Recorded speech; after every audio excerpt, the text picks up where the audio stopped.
ওয়াকফ amendment bill, এইখানে যিনি দাঁড় বসতেন দুবার হেরেছে আমার কাছে।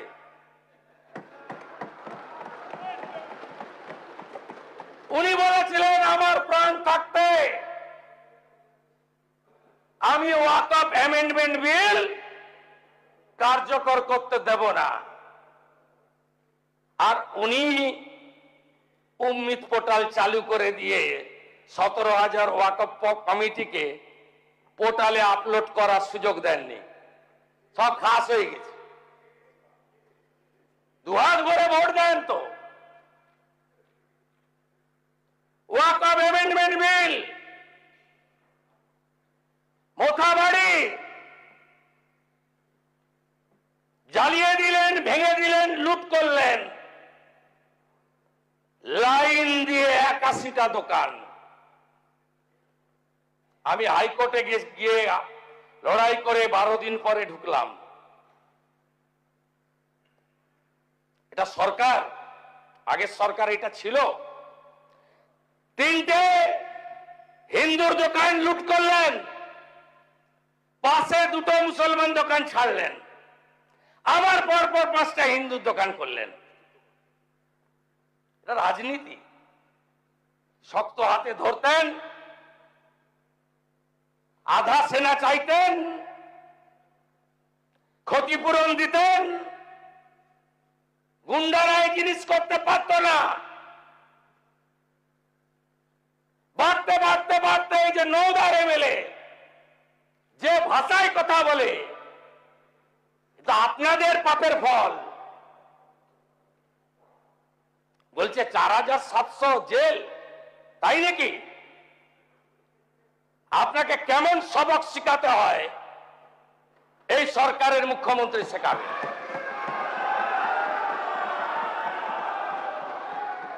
আচরণ ভদ্র করুন, ভাষা সংযত করুন।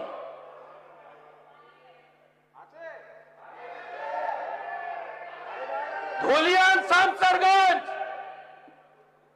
শামসেরগঞ্জের এমএলএ আছেন, 10টা গ্রাম, জাফরাবাদ, দত্তাবাদ। আরে নুন রাখার বাটি রাখেননি, এরা কারা? কোত্থেকে এসেছিল?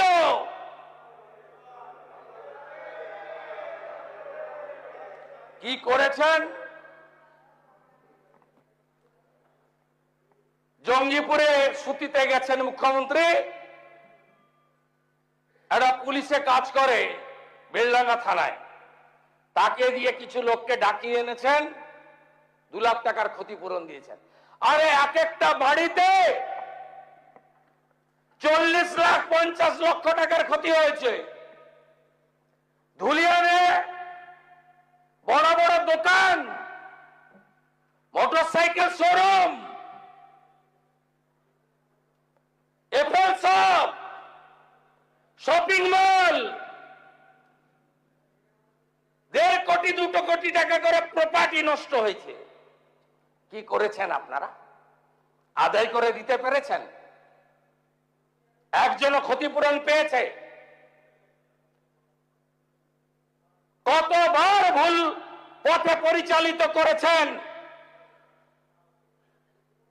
মুসলিম সম্প্রদায়ের মানুষদের,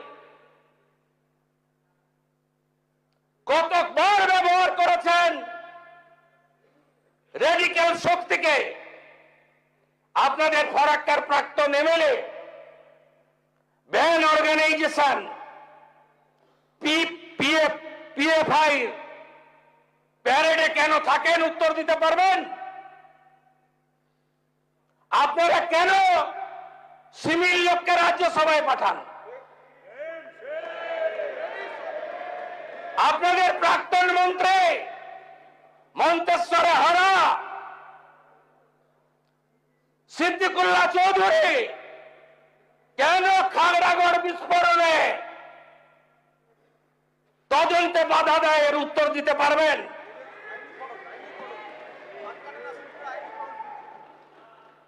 আমরা এই আইন এনেছি, কোথায় কোথায় ফাঁক ছিল অপপ্রয়োগ করব না, নিশ্চিন্ত থাকুন। সমর মুখার্জির বিরুদ্ধে এই আইন প্রয়োগ হবে না, নিশ্চিন্ত থাকুন। ছিল ভদ্রলোকরা, এই অবস্থা আমি মালদা মুর্শিদাবাদে দেখিনি, উত্তর দিনাজপুরে। আমি কখনোই গোলাম ইয়াজদানিকে খারাপ লোক বলি না, আমি কখনো জয়নাল আবেদিনকে খারাপ লোক বলি না,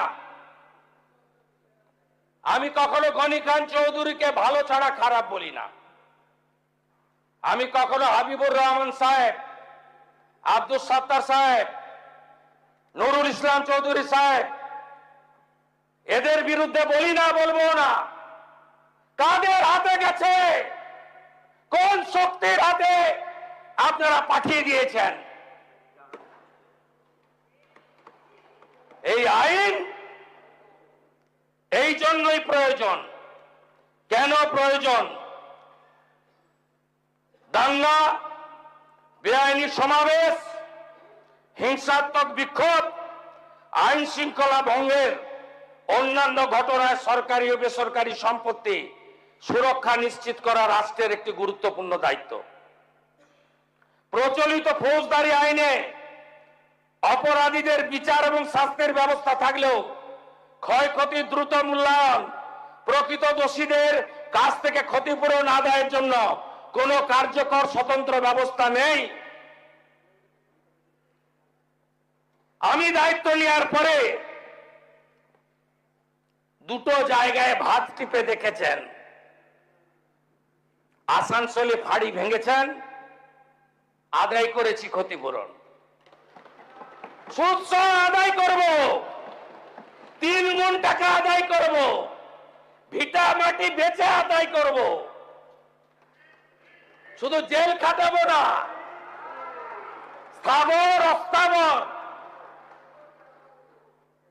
সব প্রপার্টি অ্যাটাচমেন্ট করব, খুব দ্রুত অকশন করব, আদায় করব। বার্সার কাছে পুলিশকে ঢিল মেরেছিলেন, রক্ত বেরিয়েছে। আপনি কি ভেবেছেন ধুলিয়ানে পুলিশ শাটারের তলায় ঢুকেছিল?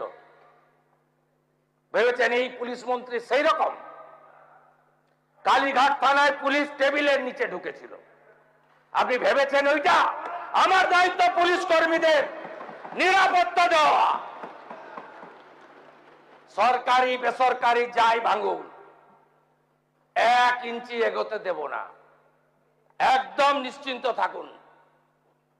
আর আপনারা যারা সাপারার ফ্যামিলি, গোটা রাজ্যের শুনে রাখুন, যা হয়ে গেছে অতীত, আর কিছু করতে দেব না। যদি করে এই আইনের কঠিন এবং কঠোর প্রয়োগ হবে। সব সময় ভাবেন ধরে কিছুদিন রাখবে, লম্বা বিচার প্রক্রিয়া শেষ হতে হতে ভোট হয়ে যাবে, উইটনেস মরে যাবে, সব এদিক ওদিক করে দেব। এই তো ছিল এতদিনের প্র্যাকটিস।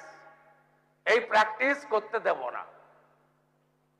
বিচার দেব, সম্পত্তি বাজেয়াপ্ত করে ক্ষতিপূরণ আদায় করব এবং যা যা করার দরকার করব। এই আইনে, আগের আইনে অনেক ফাঁক ফোকর ছিল, বর্তমান আইনে ফাঁক ফোকর